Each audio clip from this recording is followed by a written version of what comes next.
आपने फिल्म बाहुबली में माहिष्मती साम्राज्य देखा होगा, लेकिन अब हम आपको दिखाते हैं असली माहिष्मती, जो मध्य प्रदेश के बैतूल जिले के भैंसदेही में स्थित है। प्राचीन माहिष्मती का एक शिवालय जो न सिर्फ अनूठी शिल्पकला और वास्तुकला का बेजोड़ नमूना है, बल्कि इसके निर्माण से जुड़े रोचक तथ्य और किंवदंतियां यहां आने वाले श्रद्धालुओं को रोमांचित करती हैं। खास रिपोर्ट में देखिए।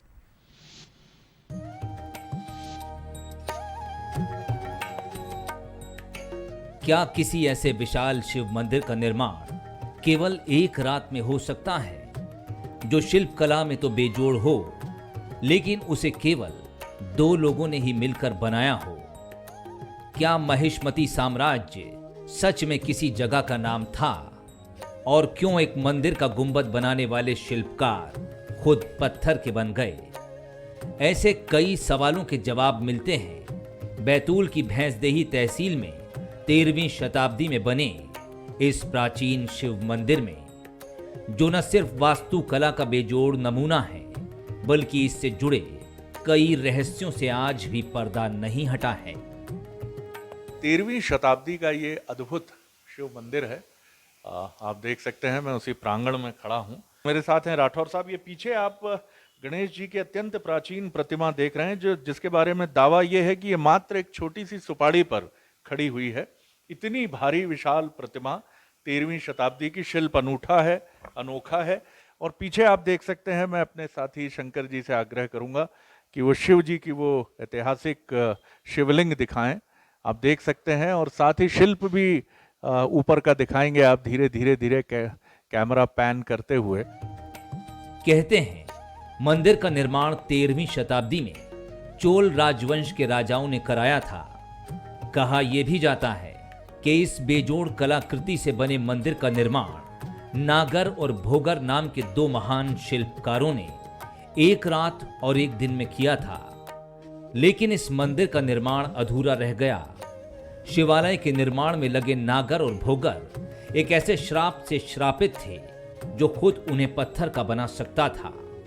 कहते हैं इसी श्राप के चलते वो पत्थर के बन गए और मंदिर निर्माण अधूरा रह गया। यह मंदिर का निर्माण करने के समय और उसके पश्चात जो है एक खंडहर अवस्था में हो गया था। ऊपर गुम्बज इसका नहीं था। ये गुम्बज करीब करीब 1920 करीब में इसका गुम्बज फिर बनाया गया है। ऐसी मान्यता है कि बैतूल की भैंसदेही तहसील एक समय राजा गय की राजधानी थी, जिसका नाम महिष्मती था, जो बाद में महिषवती महिषादेही होते हुए भैंसदेही बन गया। इस शिवालय को सिद्धनाथ उप ज्योतिर्लिंग कहा जाता है। अनूठी शिल्पकारी वाले पत्थरों से बने इस मंदिर परिसर में चारों तरफ शिल्पकला बिखरी हुई है। सूर्य की पहली किरण मंदिर के गर्भगृह तक पहुंचकर सीधे शिवलिंग पर पड़ती है, तो पूर्णिमा के चांद की रोशनी भी शिवलिंग तक सीधे पहुंचती है।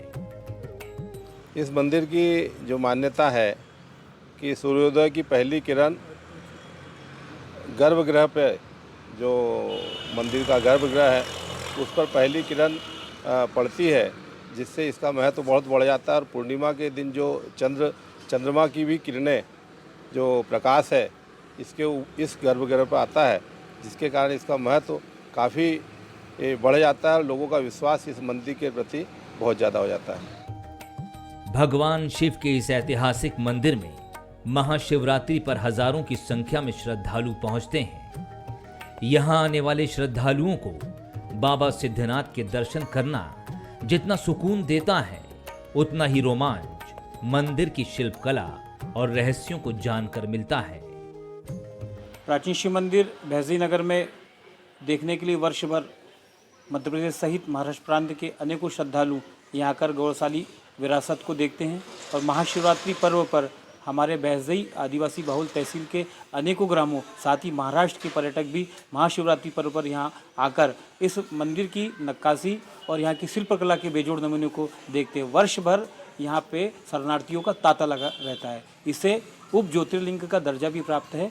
इस मंदिर को बाबा सिद्धेश्वर नाथ के धाम के नाम से भी प्राचीन शिव मंदिर को पहचाना जाता है। लोगों ने यह प्रयास किया कि इसको क्यों ना अपन किसी मशीन के द्वारा ज़्यादा जल डाल करके और इसको डुबाने का प्रयास करें। तब ऐसी स्थिति बनी कि पूरी शिवलिंग डूबी नहीं और इतनी ज़ोरदार बारिश हुई, जबकि मौसम पूरा साफ था, गर्मी के दिन थे, भीषण गर्मी थी और इतनी ज़ोर से बारिश हुई कि सारे लोग अचंभित हो गए।